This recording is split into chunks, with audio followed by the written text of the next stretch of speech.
இருதயம் இருதயம் மகிமை மாம்சம். இருதயம் பூரித்தது, மகிமை கழிவுத்தது.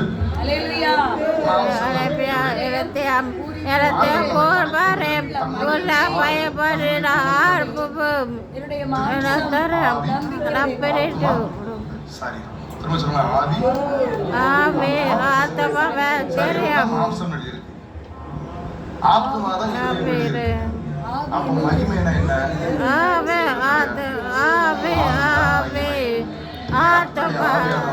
கர்த்தருடைய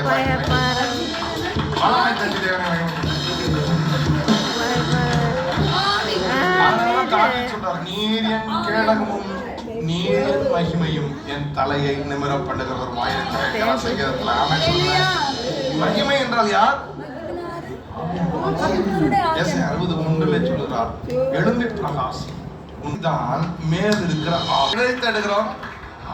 ஆவியானுடைய பிரசன்னம், ஆவியானுடைய வழிநடத்தல், ஆவியானுடைய ஆற்றல், ஆவியானவரை சார்ந்ததற்கு காரணம் அவர் தான். அந்த மகிமை அவரால் வருகிற சத்தம் தான் நமக்கு கிரகிக்க முடியாத பெரிய காரியங்களை செய்கிறது. பலமாய் தட்டி தேவனை மகிமைப்படுத்துங்க. ஆவியானவருடைய சத்தம் அவர் தான் இந்த மகிமை. அதனாலதான் அவர் சொல்ற, நீர் என் மகிமை, என் தலையை நிமிர பண்ணுகிறோம். இயேசு கிறிஸ்து 30 வயது வரை அற்புதம் செய்ததாக சுவிசேஷ நூல்கள் பதிவிடவே இல்லை.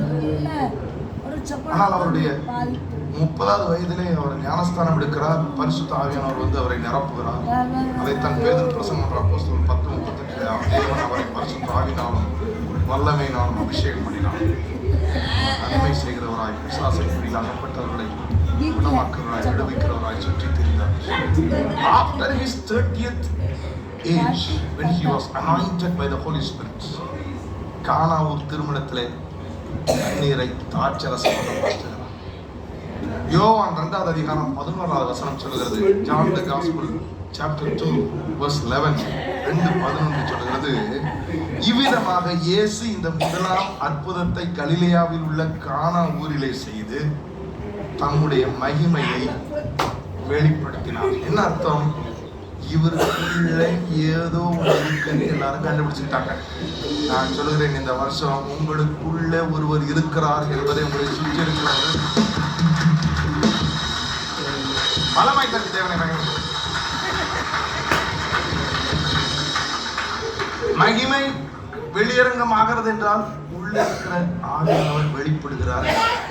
உங்கள் கிரியையிலே வெளிப்படுவார், உங்கள் வெற்றியிலே வெளிப்படுவார், உங்கள் செழிப்பிலே வெளிப்படுவார், உங்கள் சுகத்திலே வெளிப்படுவார், உங்கள் குடும்ப மொழியாய் வெளிப்படுவார். நீங்களும் கர்த்தர் உங்களுக்கு கொடுத்த பிள்ளைகளும் இஸ்ரவேல் சீயோன் பர்வதத்தில் வாசமாக இருக்கிற கர்த்தராலே அடையாளங்களாக அற்புதங்களாக இருப்பீர்கள். நம்புகிறவர்கள் கைதட்டி தேவனை மகிமைப்படுத்துங்கள். ஆமென். Glory is none other than the Holy Spirit himself.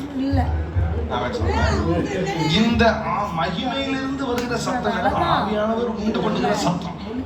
அதான் நான் வெளியே போகும்போது நான் சொன்னேன், உள்ள இருந்து சத்தம் வந்துச்சு. அவன் சொல்றேன், அவன் சத்தம் அந்த சத்தம் தான் சாதாரண சத்தம் இல்ல, உதடுகளிலிருந்து வர்ற சத்தம் அல்ல, நம்ம அறிவிலிருந்து பேசுகிற சத்தம் அல்ல, உள்ளிருந்து வருகிற சத்தம். அது உங்களுக்குள்ளே ஒருவர் இருக்கிறார். He is a சிருஷ்டிகர்த்தர், கிரியேட்டிங் காட். அவர் பேசுகிற ஒவ்வொன்றும் உருவெடுக்கும். நான் சொல்கிறேன், மகிமை சத்தம் உங்களுக்கு கிரகிக்க முடியாத பெரிய காரியங்களை